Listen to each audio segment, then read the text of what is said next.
السلام عليكم ورحمة الله وبركاته. الحمد لله والصلاة والسلام على رسول الله وعلى آله وصحبه الفائزين برضا الله أما بعد. സഹോദരങ്ങളെ, ജബ്ബാറിൻ്റെ സൂറത്ത് അബസയുടെ തഫ്സീർ, അതിൽ ജബ്ബാർ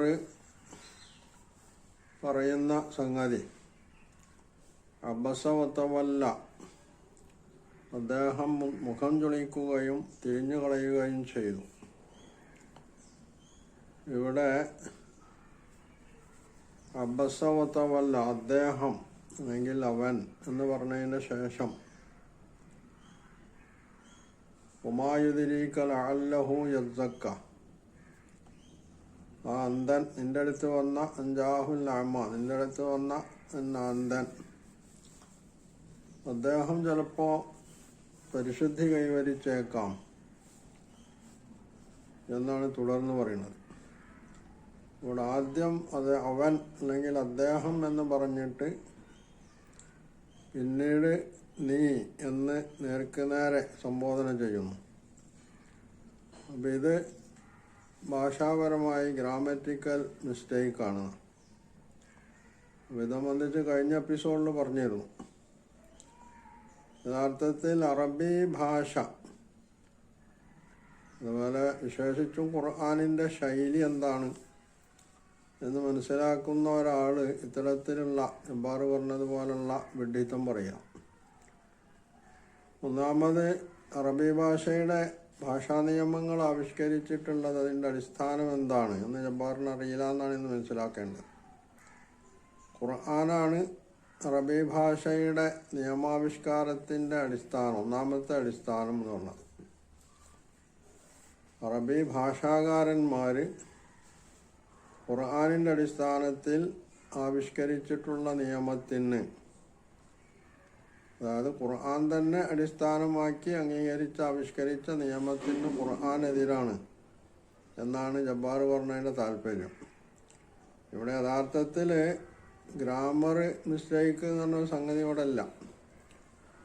ഒന്നാമത് അബസ എന്നതിൻ്റെ, അബസ എന്ന ക്രിയയുടെ കർത്താവ് ഇവിടെ അവൻ, അദ്ദേഹം എന്നൊക്കെ പറയാവുന്ന ഹുവ എന്ന് പറയുന്ന സർവനാമാണ്, ദമീറാണ്. അവിടെ കർത്താവ് ഇതാണ് അബസയിലും തവല്ല എന്നുള്ളതിലും വരാം. പിന്നെ അൻജാഅഹുൽ അഅ്മ, അദ്ദേഹത്തിൻ്റെ അടുത്ത് അന്ധൻ വന്നതിൻ്റെ പേരിൽ, അവിടെയും യഥാർത്ഥത്തിൽ അങ്ങനെ ഒരു ഗ്രാമറ്റിക്കൽ മിസ്റ്റേക്ക് ഇല്ല. പിന്നുള്ളത് ഉമായുദിരീക ലഅല്ലഹു യസ്സക്ക എന്ന് നേർക്ക് നേരെ നബിയെ സംബോധന ചെയ്യുന്നു എന്നുള്ളതാണ്. ഇവിടെയും യഥാർത്ഥത്തിൽ ഗ്രാമറ്റിക്കൽ മിസ്റ്റേക്ക് ഇല്ല എന്നുള്ളതാണ് വസ്തുത. ഇപ്പോൾ ജബ്ബാർ പറഞ്ഞ ഗ്രാമറ്റിക്കൽ മിസ്റ്റേക്ക് എന്താണ്? ആദ്യത്തിൽ അദ്ദേഹം എന്ന് പറഞ്ഞിട്ട് പിന്നെ ഇവിടെ നേർക്ക് നേരെ നബിയെ സംബോധന ചെയ്യുന്ന ഉമായുദിരീക എന്ന് പറഞ്ഞു എന്നുള്ളതാണ്. ഇതെങ്ങനെയാണ് ഗ്രാമറ്റിക്കൽ മിസ്റ്റേക്ക് ആവുക എന്നുള്ളത് വ്യക്തമാക്കേണ്ട ജബ്ബാറാണ്. ജബ്ബാറിന് അറബി ഭാഷ അറിയില്ല, അറബി ഭാഷയുടെ നിയമം അറിയില്ല. ആ നിയമാവിഷ്കാരത്തിന് അംഗീകരിച്ചിട്ടുള്ള അടിസ്ഥാന പ്രമാണം എന്താണ് എന്നുള്ളതും അറിയില്ല എന്നുള്ളതാണ് വളരെ വ്യക്തമായിട്ട് മനസ്സിലാക്കേണ്ട ഒരു കാര്യം. അപ്പോൾ എനിക്കറിയാത്ത ഒരു കാര്യം അത് വെച്ചുകൊണ്ടാണ് ജബ്ബാർ ഇവിടെ വടായി വിടുന്നത്.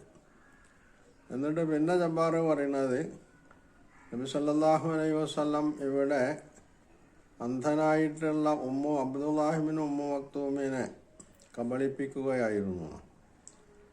അതിന് ജബ്ബാർ താൻ നേരത്തെ പറഞ്ഞൊരു സംഭവം എന്ന് പറഞ്ഞിട്ട് ഒരു സംഭവം ഉദ്ധരിക്കുന്നുണ്ട്. യഥാർത്ഥത്തിൽ ജബ്ബാർ എവിടെ പറഞ്ഞിട്ടുണ്ടോ നമുക്കറിയില്ല.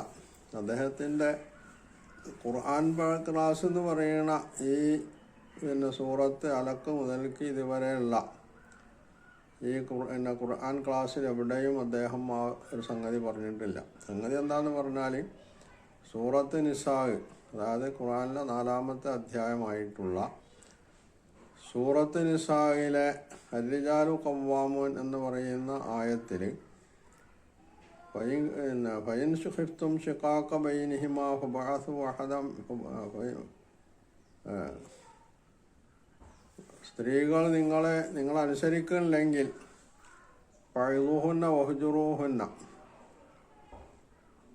നിങ്ങളവരെ ഉപദേശിക്കണം.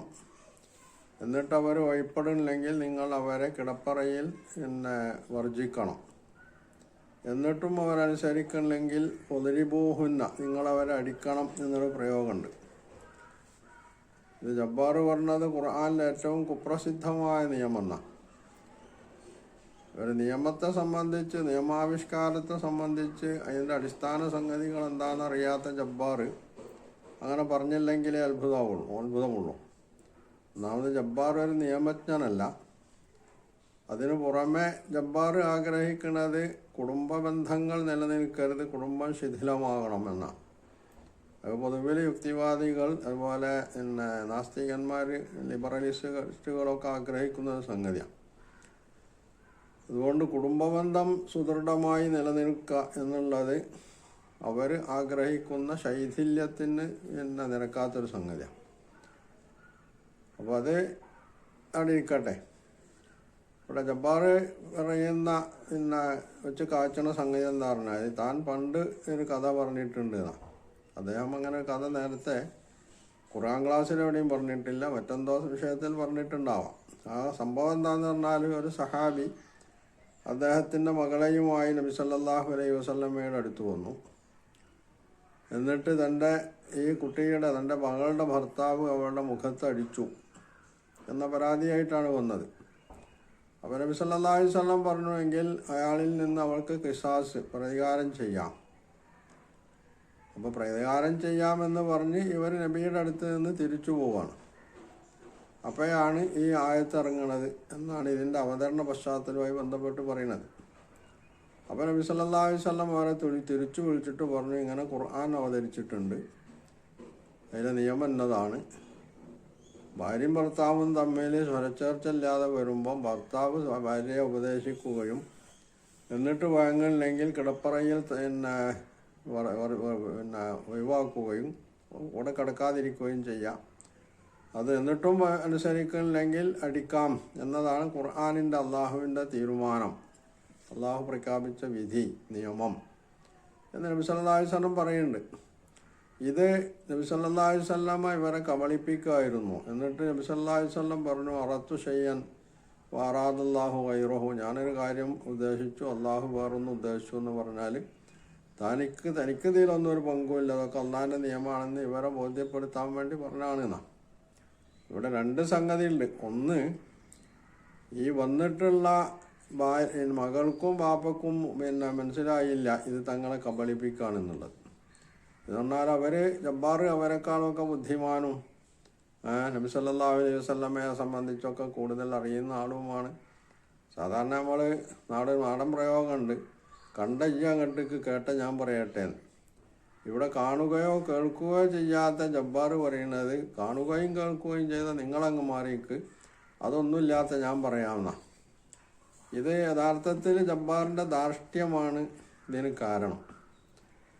മറ്റൊന്ന്, ഇവിടെ നബി സല്ലല്ലാഹു അലൈഹി വസല്ലമ ജബ്ബാർ അംഗീകരിച്ചാലും ഇല്ലെങ്കിലും നബി സല്ലല്ലാഹു അലൈഹി വസല്ലമ ഇവിടെ ആരാണ് എന്നുള്ളതാണ്. അദ്ദേഹത്തിൻ്റെ പ്രവാചകത്വം എന്നുള്ളതൊക്കെ മാറ്റി നിർത്താം. ഈ സൂറത്ത്, ഈ ആയത്തുമൊക്കെ ഇറങ്ങണത് മദീന ജീവിതത്തിലാണ്. നബി സല്ലല്ലാഹു അലൈഹി വസല്ലം ഇവിടെ മദീനയുടെ പുതിയ രാഷ്ട്രത്തിൻ്റെ ഭരണാധികാരിയാണ്. കേവലം ഒരു ഭരണാധികാരി മാത്രമല്ല, അവിടുത്തെ ജഡ്ജി കൂടിയാണ് നബി സല്ലല്ലാഹു അലൈഹി വസല്ലം. എന്ന് പറഞ്ഞാൽ കേസ് വന്നിട്ടുണ്ടെങ്കിൽ അതിന് വിധി പറയുന്നത് നബി സല്ലല്ലാഹു അലൈഹി വസല്ലമയാണ്. അപ്പോൾ ഒരു ജഡ്ജിയുടെ മുമ്പിൽ, ഒരു ന്യായാധിപൻ്റെ മുമ്പിൽ ഒരു കേസ് വന്നാൽ എന്താ ചെയ്യുക? അതിന് രണ്ട് മാർഗമാണുള്ളത്. ഒന്ന്, ഈ കേസ് തുമ്പില്ല എന്ന് പറഞ്ഞ് വിട്ടേക്കാം, തള്ളിക്കളയാം. അതല്ലെങ്കിൽ ആ കേസ് ഫയലിൽ സ്വീകരിച്ചുകൊണ്ട് വിചാരണ നടത്തിയിട്ട് ആ കേസിൻ്റെ ആസ്പദമായിട്ടുള്ള സംഗതി എന്താണോ, കുറ്റം എന്താണോ, അതിന് തീരുമാനം പറയാന്നുള്ളതാണ്. ഇവിടെ നബി സല്ലല്ലാഹു അലൈഹി വസല്ലം ചെയ്തിട്ടുള്ളത് ഒരു ന്യായാധിപൻ എന്നുള്ള നിലക്ക് ഈ സ്ത്രീക്ക് വേണമെങ്കിൽ അയാളോട് തൻ്റെ മുഖത്തടിച്ച ഭർത്താവിനോട് പ്രതികാരം ചെയ്യാം എന്ന് പറഞ്ഞ് നബി സല്ലല്ലാഹു അലൈഹി വസല്ലം അവരെ തിരിച്ചാക്കുന്നു. അവർക്കും അത് ബോധ്യമാകുന്നുണ്ട്. കാരണം അവർക്കുടെ മനസ്സിലുള്ളത് നബി സല്ലല്ലാഹു അലൈഹി വസല്ലം ന്യായാധിപനാണ് എന്നുള്ളതാണ്. അപ്പം നബി സല്ലല്ലാഹു അലൈഹി വസല്ലമക്ക് വേണമെങ്കിൽ അവരെ അങ്ങനെ തന്നെ ആയിട്ട് വിട്ടാൽ അവിടെ യാതൊന്നും സംഭവിക്കാൻ പോകുന്നില്ല.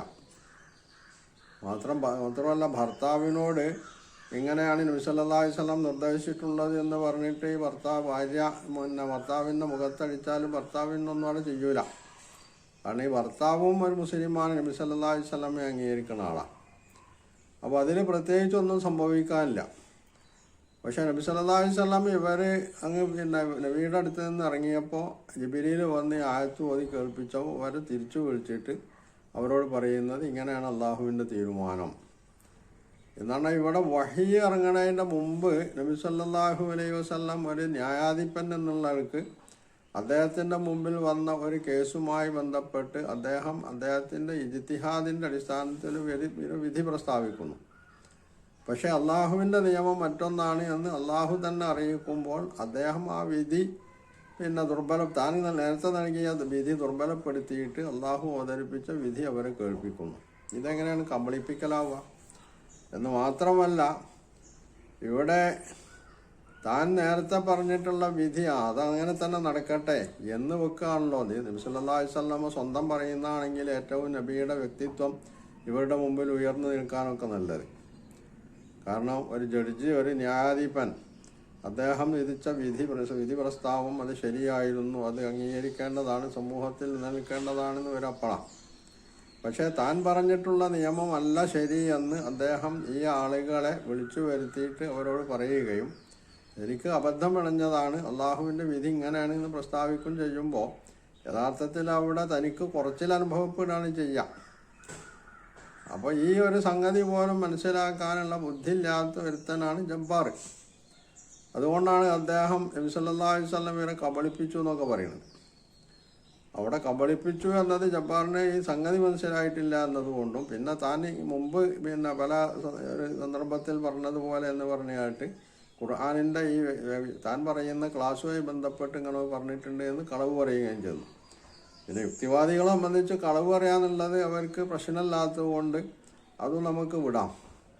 ഇനി അബ്ദുല്ലാഹി ബിൻ ഉമ്മു മക്തൂമിലേക്ക് വന്നാൽ ഇവിടെയും ജബ്ബാർ പറയുന്നത് നബി സല്ലല്ലാഹു അലൈഹി വസല്ലം അദ്ദേഹത്തെ കബളിപ്പിക്കുമായിരുന്നു എന്നാണ്. നബി സല്ലല്ലാഹു അലൈഹി വസല്ലമ കഴിഞ്ഞ എപ്പിസോഡിൽ ഞാൻ പറഞ്ഞിട്ടുണ്ട്, നബി സല്ലല്ലാഹു അലൈഹി വസല്ലമ എങ്ങനെ ഇസ്ലാമിനെ വിജയിപ്പിച്ചെടുക്കാൻ കഴിയുമെന്നാണ് മക്ക ജീവിതത്തിൽ ചിന്തിക്കുന്നത്. അതിന് പറ്റിയ ഭാഗത്തിൽ അദ്ദേഹം ഖുറൈശി പ്രമുഖന്മാരെ വിളിച്ചു വരുത്തി അവരുമായിട്ട് സംസാരിക്കുന്നു. സ്വാഭാവികമായും അവരിഷ്ടപ്പെടാത്ത ആളുകളാണ് അടിമകളും അതുപോലെ പാവങ്ങളായിട്ടുള്ള ആളുകളെ കൂടെ ഒരു സദസ്സിലിരിക്കുക എന്നുള്ളത്. ഇത് നബിക്കൊന്നായിട്ട് അറിയാം. അപ്പം അതിൽ നിന്ന് അവരെ പിന്തിരിപ്പിക്കുകയും ഒരു ഇസ്ലാമിലേക്ക് കൊണ്ടുവരാനുള്ള ശ്രമം നടത്തുകയും ചെയ്യുന്നതിൻ്റെ ഇടയിൽ അവരിഷ്ടപ്പെടാത്ത ഒരാൾ കയറി വരുമ്പോൾ സ്വാഭാവികമായിട്ടും താൻ ലക്ഷ്യം വെച്ചുകൊണ്ട് സംസാരിക്കുന്ന ഒരു പ്രശ്നത്തിന് വിഘാതമാവുമോ ഇത് എന്ന് നബിക്ക് ആശങ്ക തോന്നുകയും നബി അതിൽ നീരസം പ്രകടിപ്പിക്കുകയും ചെയ്തിട്ടുണ്ടെങ്കിൽ അത് മാനുഷികമായി ഉണ്ടാകുന്ന ഒരു സ്വാഭാവിക സമ്മതി മാത്രമാണ്. പക്ഷേ ഇവിടെ തൻ്റെ ഭാഗത്ത് അബദ്ധം പണഞ്ഞിട്ടുണ്ട് എന്ന് നബി സല്ലല്ലാഹു അലൈഹി വസല്ലമയെ ബോധ്യപ്പെടുത്തുന്നത് അള്ളാഹുവാണ് എന്നുള്ളതാണ് വസ്തുത. ഇവിടെയും നേരത്തെ പറഞ്ഞ മാതിരി നബി സല്ലല്ലാഹു അലൈഹി വസല്ലമ ഇത് മിണ്ടാതെന്ന് അവർ പിരിഞ്ഞു പോയതിൻ്റെ ശേഷം അബ്ദുല്ലാഹി ബിൻ ഉമ്മു മക്തൂമിനെ വിളിച്ചു വരുത്തിയിട്ട് എന്താ താങ്കളുടെ പ്രശ്നം എന്ന് ചോദിച്ചിട്ട് അദ്ദേഹത്തിന് തനിക്ക് പുതുതായി ലഭിച്ചിട്ടുള്ള വഹ്യൊക്കെ കേൾപ്പിക്കുകയും അദ്ദേഹത്തോട് വേണമെങ്കിൽ ഇങ്ങനെ ഉപദേശിക്കുകയും ചെയ്യാം. ഇങ്ങനെ പ്രമുഖരുമായിട്ട് സംസാരിച്ചുകൊണ്ടിരിക്കുന്ന ഇടയിൽ താങ്കൾ കയറി വരരുത്. അത് ഉപദേശിക്കുന്നതിന് അതാണല്ലോ ഏറ്റവും ഒരു മനുഷ്യൻ എന്നുള്ളവർക്ക് ചെയ്യാവുന്നൊരു സംഗതി. വിശേഷിച്ചും തൻ്റെ ഒരു അനുയായി അതിന് നീരസം തോന്നരുത്, അദ്ദേഹം തന്നിൽ നിന്ന് അകന്നു പോകരുത് എന്നുള്ള ആഗ്രഹം ഉണ്ടാവും.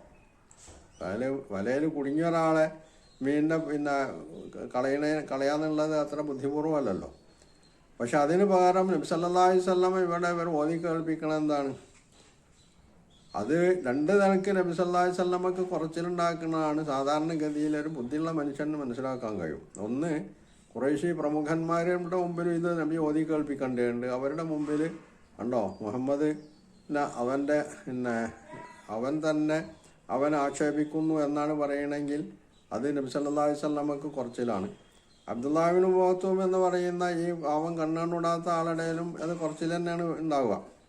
അതേസരി ഇത് അള്ളാഹു തന്നെ അറിയിച്ചതാണ് എന്നാവുമ്പോഴോ അവിടെ നബി സല്ലല്ലാഹു അലൈഹി വസല്ലമ അത് കുറച്ചിലല്ല നബിക്കുണ്ടാകുന്നത്.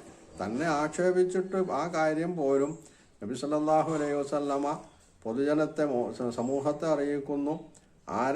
ആരെയാണോ താൻ അവഗണിച്ചു എന്ന് ഖുർആൻ പറയുന്നത് ആ മനുഷ്യനെയും അത് കേൾപ്പിക്കുമ്പോൾ നബി സല്ലല്ലാഹു അലൈഹി വസല്ലമയുടെ സത്യസന്ധതയ്ക്കുള്ള ഏറ്റവും വലിയ തെളിവായിട്ടാണ് ജബ്ബാർ ഉദ്ധരിച്ചിട്ടുള്ള സൂറത്ത് നിസായിലെ ഈ സംഭവവും ആയത്തും അതുപോലെ സൂറത്ത് അബസയുടെ ഈ ആദ്യത്തിലുള്ള ഈ പ്രയോഗങ്ങളും വ്യക്തമാക്കുന്നത്. ഇത് ജബ്ബാറിനെ പോലെ മോളല്ലാത്ത ഒരാൾക്ക് മനസ്സിലാവില്ലെങ്കിലും ഒരു സാമാന്യ ബുദ്ധിക്ക് മനസ്സിലാവുന്ന ഒരു സംഗതിയാണിത്. അതാണ് ഇവിടെ ജബ്ബാർ നബി സല്ലല്ലാഹു അലൈഹി വസല്ലമ ഇവിടെ കബളിപ്പിക്കാണ് എന്ന് വരുത്തി തീർക്കാൻ ശ്രമിക്കുന്നത്. യഥാർത്ഥത്തിൽ ജബ്ബാറിൻ്റെ ബുദ്ധിയില്ലായ്മയുടെ ഏറ്റവും നല്ല ഉദാഹരണമാണ് അബസയുടെ വിവരണവുമായിട്ട് ജബ്ബാർ പറയുന്ന ഈ സംഗതി എന്നതാണ് വസ്തുത.